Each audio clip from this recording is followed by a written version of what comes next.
যে সমস্ত চাষি ভাই আপনারা শিম চাষ করেছেন, শীত আসতে না আসতেই দেখবেন ফুল এসেছে গাছে। প্রাথমিক অবস্থায় ফুল ঝরার পরিমাণটাও আপনারা বেশ বেশি দেখতে পাচ্ছেন, কিন্তু আপনি চাইছেন চাষি ভাই ঠিক এই রকম প্রতিটি ফুল থেকে আপনি জালি আশা করছেন। তাহলে চাষি ভাই সমস্যাটা কোথায়? রাতের দিকে চাষি ভাই ঠান্ডা পড়া শুরু করেছে, আর এইদিকে শিম গাছে কিন্তু ফুল আসা শুরু করেছে। আপনারা দেখতে পাচ্ছেন এই যে কেমন, এখানে দেখুন প্রচুর পরিমাণে ফুল এসেছে। আবহাওয়ার তারতম্যজনিত কারণে এবং জাতের উপর ডিপেন্ড করে ফুল আসা কিছু আগে হতে পারে, কিছুদিন পরে হতে পারে, কিন্তু ফুল আসবেই। এবার ফুল আসার পরেই চাষি ভাই শিম গাছে কিন্তু সমস্যাটা দেখা দেয় বেশি। আপনারা জানেন শিম গাছের কিন্তু তেমন পরিচর্যা লাগে না, কিন্তু পরিচর্যাটা শুরু হয় ফুল আসার পরে। ধরুন এখন আপনার গাছে ফুল আসছে, আপনি যদি জালিটা ঠেকাতে পারেন, ফুল থেকে জালিতে কনভার্ট করতে পারেন, তাহলে দামটা কিন্তু খুব ভালো পাবেন। আর এই সময় আমাদের ফুলের যে সমস্যা হয় সেটা হচ্ছে ফুল ঝরা সমস্যা।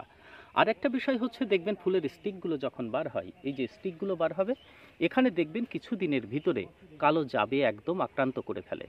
আপনারা এখানে লক্ষ্য করুন, দেখুন প্রথম দিকে দেখুন স্টিককে ঘিরে ধরেছে, এরপরে যখন জালি পড়বে মানে ফুল সহকারে আপনার জালিকে ওইভাবে কালোভাবে কিন্তু ঘিরে ধরবে, আর রস চুষে খাবে, বড় হতে দেবে না। আর একটা সব থেকে বড় সমস্যা যেটা শিম গাছে দেখা যায়, ধরুন ফুলটা ফুটলো, জালিতেও কনভার্ট হলো, দুদিনের ভিতরে দেখবেন ফুলটা কিন্তু রিলিজ হয় না, ওই ফুল এবং জালি সহকারে নিচে ঝরে পড়ে যায়। ভালো করে সেই জালিটা তুলে আপনি ফলো করে দেখবেন ফুলটা সরিয়ে ভিতরে কিন্তু ছোট্ট একটা ছিদ্র আছে, তার মানে লেদা পোকা। এই লেদা পোকা নিয়ন্ত্রণ শিমের ক্ষেত্রে আপনাকে কিন্তু করতেই হবে, না হলে অধিকাংশ মানে জালি অবস্থায় ঝরে পড়বে, আর যদিও বা বড় হয় সেটা আপনি বাজারে আর নিতে পারবেন না। আসুন ব্যাপারটা একটু ভালো করে দেখি। এইখানে আপনারা লক্ষ্য করুন, এই জালিটা দেখুন একদম ফ্রেশ আছে, পাশের এটাও দেখুন ফুলটা কালকের ভিতরেই পড়ে যাবে, কিন্তু এখানে দেখুন ফুলগুলো জড়িয়ে গেছে, এটা কিন্তু নিশ্চিত ঝরবে এই ধরনের ফুলগুলো। তো এই যে হাতে যে ফুলটা দেখছেন, এর ফুলটা সরানোর পর আপনারা লক্ষ্য করুন, এখানে দেখুন ছোট অবস্থায় ছিদ্র আছে, অর্থাৎ লার্ভা, মানে উড়ন্ত পোকাগুলো লার্ভা এখানে কিন্তু ছিদ্র করেছে। পোকাগুলো ডিমটা পেড়েছিল কিন্তু ফুলের ভিতরে। তো এই ধরনের বিভিন্ন সমস্যা ফুল আসার পর আর একটা কথা হচ্ছে, সেটা মাইক্রোনিউট্রিয়েন্ট, গাছের খাদ্য। আমরা উপরে স্প্রে করার দিকে নজর দেব, মাটিতে কিন্তু অতিরিক্ত সার আপনারা দেবেন না, নাইট্রোজেন জাতীয় সারের হাত থেকে, মানে আপনারা নাইট্রোজেন জাতীয় সার কম দেবেন, পটাশ জাতীয় সার এবং ফসফেট জাতীয় সার আপনারা বেশি দেবেন। আর মাটিতে জলসেচ ফুল আসলে একটু মানে হালকা সেচ যদি করতে পারেন সেটা সব থেকে ভালো হয়, ভারী সেচ দেবেন না। যদি গাছে অতিরিক্ত নাইট্রোজেন এবং জলসেচের দরুন এই যে পাতা, এমনিতেই শিমের পাতা কাটতে হয়, যদি পাতাগুলো বেশি বড় হয়ে যায়, গাছে যদি বৃদ্ধি নিয়ে নেয়, ফুল আসবে না এবং অটোমেটিক ফুলগুলো ঝরবে। তো মাটি সবসময় আপনারা টানিয়ে রাখবেন, আর নাইট্রোজেন জাতীয় সার মাটিতে এই সময় দেবেনই না। তাহলে উপরে আপনারা খাবারের দিকে নজর দেবেন, যে খাবারগুলো উপরে স্প্রে করতে হবে, যেটা গাছের স্টিমুল্যান্ট হিসাবে কাজ করবে, উদ্দীপক হিসাবে, কেমন প্রমোটার হিসাবে কাজ করবে, যেটা ফুল আনতে সাহায্য করবে। তো গাছের কোন খাদ্য আমরা স্প্রেতে ব্যবহার করব, কোন কীটনাশকটা দেব এবং কোন ছত্রাকনাশক, খুব সস্তা ছত্রাকনাশক ব্যবহার করব, সেটা আপনাদের এই ভিডিওতে তুলে ধরছি।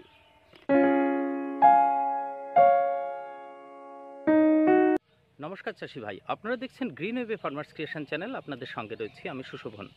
তো যে সমস্ত চাষি ভাই প্রথম চ্যানেলে আসলেন, চ্যানেলটিকে সাবস্ক্রাইব করবেন, পাশে থাকবেন। আগাম যদি চাষি ভাই এই ধরনের গাছে আপনার ফুল থেকে শিমে কনভার্ট করতে হয়, তাহলে সবার প্রথম আপনাদের যেটাতে নজর দিতে হবে সেটা হচ্ছে আপনার কীটনাশক। এবার কীটনাশকের দুটো ভাগ রয়েছে কিন্তু, একটা হচ্ছে লেদা পোকা দমনের জন্য, আর একটা আপনার হচ্ছে উড়ন্ত চোষক পোকা দমনের জন্য। এইবার আপনারা ভেবে দেখুন তো এই লেদা পোকাটা আসে কোথা থেকে।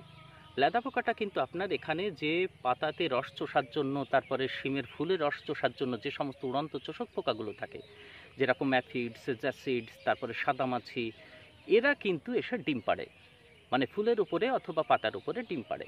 ডিম থেকে যখন লার্ভা বার হয়, সেই ছোট ছোট লার্ভাগুলো আপনার ওই জালিগুলোকে ছিদ্র করে বা শিমগুলোকে ছিদ্র করে। সেগুলো যখন আবার বড় হয়, সেগুলো পাতাকে খায় এবং শিমকে খায়। তো এইগুলো নিয়ন্ত্রণ করার জন্য আমাদের কিন্তু সাদামাছি এবং চোষক পোকা, এই ধরনের পোকাগুলোকে, উড়ন্ত পোকাগুলোকে আমাদের কিন্তু নিয়ন্ত্রণ করতে হবে। তাহলে কিন্তু লেদা পোকা দমন খুব সুন্দরভাবে করতে পারবেন এবং দেখবেন এই ফুলটা ঝরে যাওয়া, মানে জালিটা ঝরে যাওয়া, এটা অনেকাংশে নিয়ন্ত্রণ করতে পারবেন।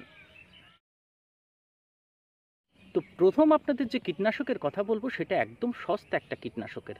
আর একটা কথা বলি, দেখুন কীটনাশকের যে ভাগগুলো করবেন একসঙ্গে, আমি যে ওষুধের কথা বলবো এখানে কীটনাশক, খাবার, তারপরে আর একটা হচ্ছে ফাঙ্গিসাইড, এইগুলো আপনারা মিশিয়ে দিতে পারবেন। এবার কোনটার সঙ্গে কোনটা মেশাবেন, প্রথম স্প্রে, দ্বিতীয় স্প্রে, তৃতীয় স্প্রে, এইভাবে আমি আপনাদের ভাগ করে তুলে দেব। আপনারা সেটা স্ক্রিনশট নিয়ে নিতে পারেন। তাহলে প্রথমে আমি একটা কীটনাশকের কথা, প্রথমে আমি আগে ওষুধগুলোর নাম বলি। দেখুন প্রথম যে কীটনাশক, একটা সস্তা কীটনাশক, টেকনিক্যাল হচ্ছে চাষি ভাই ডাইমেথোয়েট 30% ইসি, যেটা রোগান নামে পাওয়া যায়। খুব সস্তা একটা ওষুধ, কিন্তু এটার আপনার ডুয়াল মোড অফ অ্যাকশন দেখা যায়, অর্থাৎ জাইলেম বাহিকায় এবং ফ্লোয়েম বাহিকায় দ্বারা বাহিত হয়ে উদ্ভিদের সমস্ত জায়গায় পৌঁছে যায়। আর যখন ওই রস চুষে খায়, এটা কিন্তু সিস্টেমিক ওষুধ, এবার আপনার যখন পোকাগুলো রস চুষে খায় তখন এদের নকডাউন এফেক্টে দেখা দেয়, অর্থাৎ গাছ থেকে ওরা ঝরে পড়ে, তৎক্ষণাৎ মারা যায়। ডাইমেথোয়েট 30% ইসি, যেটা রোগান নামে বাজারে পাওয়া যায়, আপনাদের টেকনিক্যাল বললাম। তো এটা আপনারা স্প্রে করতে পারেন 25 ml 15 লিটার জলে, বিকালের দিকে সন্ধ্যার দিকে স্প্রে করবেন, ভালো কাজ পাবেন। আর ডাইমেথোয়েট 30% ইসি যেটা, এটা কিন্তু দেখুন অনেক পোকার বিরুদ্ধে আপনার লড়াই করে।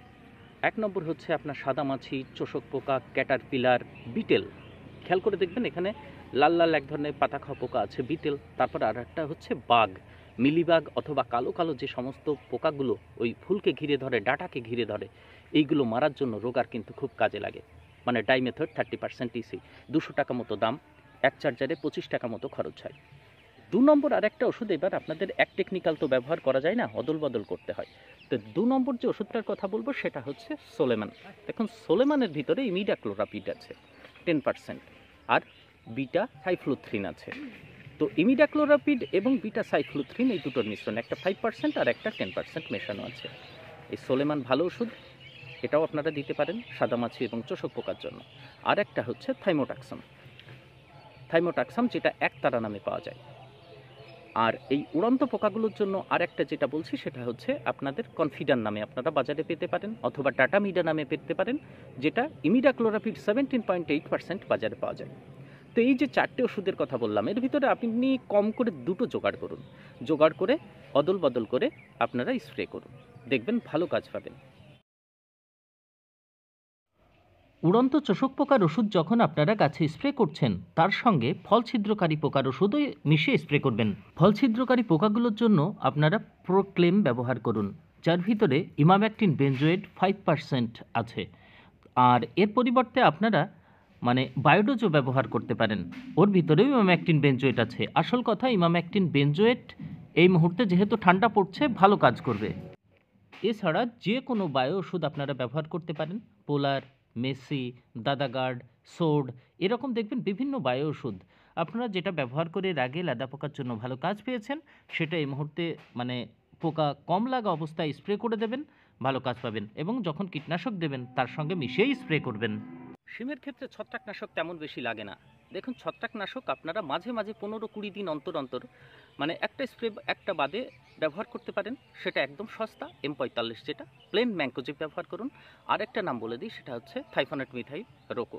এই দুটো কিন্তু খুব সুন্দর কাজ হবে, কারণ সামনে ঠান্ডা পড়ছে, তেমন ছত্রাকের আক্রমণ হবে না। তবু পাতাগুলোকে, শিমগুলোকে ঝকঝকে রাখার জন্য আপনারা এই কীটনাশক যখন দেবেন মিশিয়ে ব্যবহার করবেন, ভালো কাজ পাবেন, গাছগুলো সুস্থ থাকবে, চকচকে থাকবে। ডোজ কতটুকু দেবেন চাষি ভাই? দুটোর ক্ষেত্রেই আপনারা ব্যবহার করবেন মোটামুটি 30 থেকে 35 গ্রাম ব্যবহার করুন।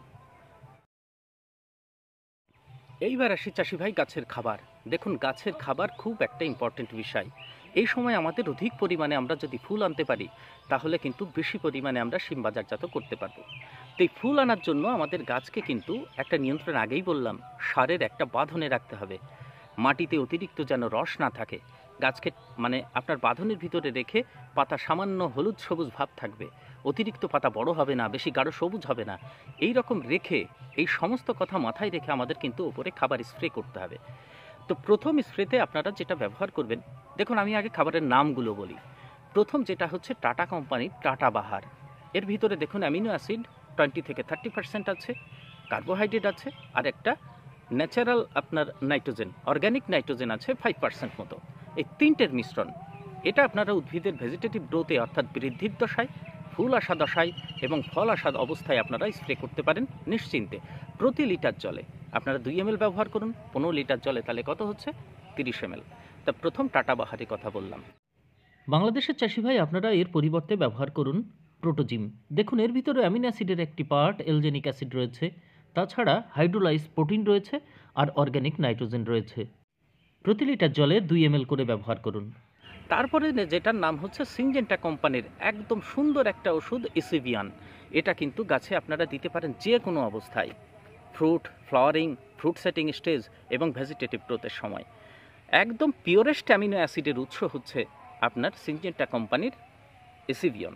যে সমস্ত ওষুধ বাজারে পাওয়া যায় তার ভিতরে সব থেকে বেশি পরিমাণে অ্যামিনো অ্যাসিড আছে এই ইসিভিয়নের ভিতরে। আর এই ওষুধটার ভিতরে চাষি ভাই অ্যামিনো অ্যাসিডের সঙ্গে শর্ট চেন পেপটাইড এবং লং চেন পেপটাইড এই 3 ধরনের মিশ্রণ থাকে। ফুল আসা গাছে ফুল আনতে যেমন সাহায্য করে, ফ্রুট সেটিংয়ের জন্য সাহায্য করে, ফলগুলোকে চকচকে করে। অ্যাকচুয়ালি আপনি অধিক ফলন পেতে গেলে ইসিভিয়ন কিন্তু দ্বিতীয় স্প্রেতে ব্যবহার করবেন। বাংলাদেশের চাষি ভাই আপনারা শিমগুলোকে বড় করার জন্য দ্বিতীয় স্প্রেতে নুট্রাফাসেন ব্যবহার করুন। দেখুন এর ভিতরে nitrogen, phosphate, calcium, magnesium, boron এরকম আপনার অনেক খাদ্য উপাদান রয়েছে যেটা শিমগুলো বড় করতে সাহায্য করবে। তারপরে চলে আসি আর একটা করমণ্ডল কোম্পানির কাছেই শুধুমাত্র পেটেন্ট আছে, যেটা হচ্ছে আপনার ফ্যান্টাক প্লাস। তো ফ্যান্টাক প্লাস আপনারা ব্যবহার করতে পারেন। ভুলে গেলাম, ইসিভিয়ানের ডোজ আপনারা 2 ml করে 30 ml ব্যবহার করুন। আর করমণ্ডলের ফ্যান্টাক প্লাস আপনারা ব্যবহার করতে পারেন 15 লিটার জলে আপনারা সর্বাধিক 15 ml ব্যবহার করতে পারেন। গাছের অবস্থা যদি ঠিকঠাক থাকে আপনারা মোটামুটি 10 ml মতো 15 লিটার জলে ব্যবহার করতে পারেন। এর ভিতরে সমস্ত ধরনের অ্যামিনো অ্যাসিড এর ভিতরে আছে আর সঙ্গে ভিটামিন আছে। এটাও গাছের ফুল আনার জন্য খুব ভালো কাজ হয়। বাংলাদেশের চাষি ভাই আপনারা শেষ যে স্প্রেটা করবেন ফলগুলোকে চকচকে এবং ওজনদার বানানোর জন্য আপনারা কুইক পটাশ ব্যবহার করুন। এখানে আপনারা পটাশ এবং সালফার এই দুটো গাছের খাদ্য পেয়ে যাবেন, যেটা পরিণত ফলের জন্য খুব প্রয়োজনীয়। তো লাস্ট আপনারা কুইক পটাশ ব্যবহার করুন।